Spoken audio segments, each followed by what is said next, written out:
উনি যাতে সুন্দর করে সাজাতে পারেন এবং উনি 100% উনি কাজটা করেছেন বলে আমার মনে হয়। এবং আপনাদের মাধ্যমে আপামর তেলিয়ামুড়াবাসীর কাছে এই বার্তাটা আমি দিতে চাইছি। শিক্ষার কথা যদি আমরা বলি, শিক্ষাটা এমন সুন্দরভাবে আমরা গরিব তেলিয়ামুড়া কৃষিজীবী এলাকা এবং শ্রমিক কৃষকরা খুব এখানে বসবাস। আমরা একটা পরিবারের একটা বাচ্চা সন্তান, একটা মেয়ে বলুন, একটা সন্তান বলুন, একটা ইংলিশ মিডিয়াম স্কুলে ভর্তি হওয়া পড়তে আমাদের খুব মানে ইচ্ছা, কিন্তু আর্থিক সংকুলতার জন্য সেটা আমরা পেরে উঠতে পারি না। কিন্তু আজকে উনার সুযোগ্য চিন্তাধারার ফসল হিসাবে আমি বলি তিনটে আমাদের বিদ্যাজ্যোতি স্কুল আমরা পেয়েছি।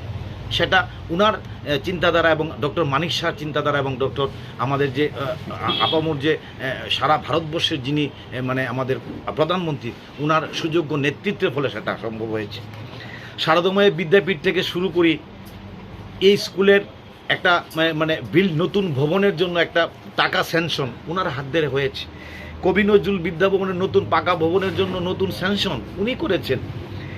ইচারবিল স্কুল, তারপর আমাদের Shishu Bihar English medium school, Teliamura higher secondary, প্রত্যেকটা স্কুলের জন্য উনি টাকা বরাদ্দ করেছেন শিক্ষা ব্যবস্থাটাকে ঢেলে সাজানোর জন্য।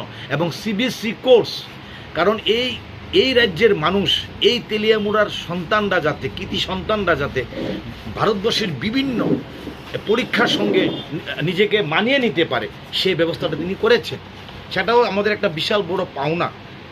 আর আমাদের তেলিয়ামুড়াবাসীর জন্য সবচেয়ে একটা অভিশাপ ছিল, অনেক নেতৃত্ব তেলিয়ামুড়াতে তারা দীর্ঘ 25 বছর, আমি নাম বলবো না, নাম বলতে অনিচ্ছুক, অনেক মার্ক্সবাদী কমিউনিস্ট পার্টির নেতৃত্ব, বড় বড় নেতৃত্ব, যাদের নাম শুনে আমরা ছোটো থেকে বড় হয়েছি।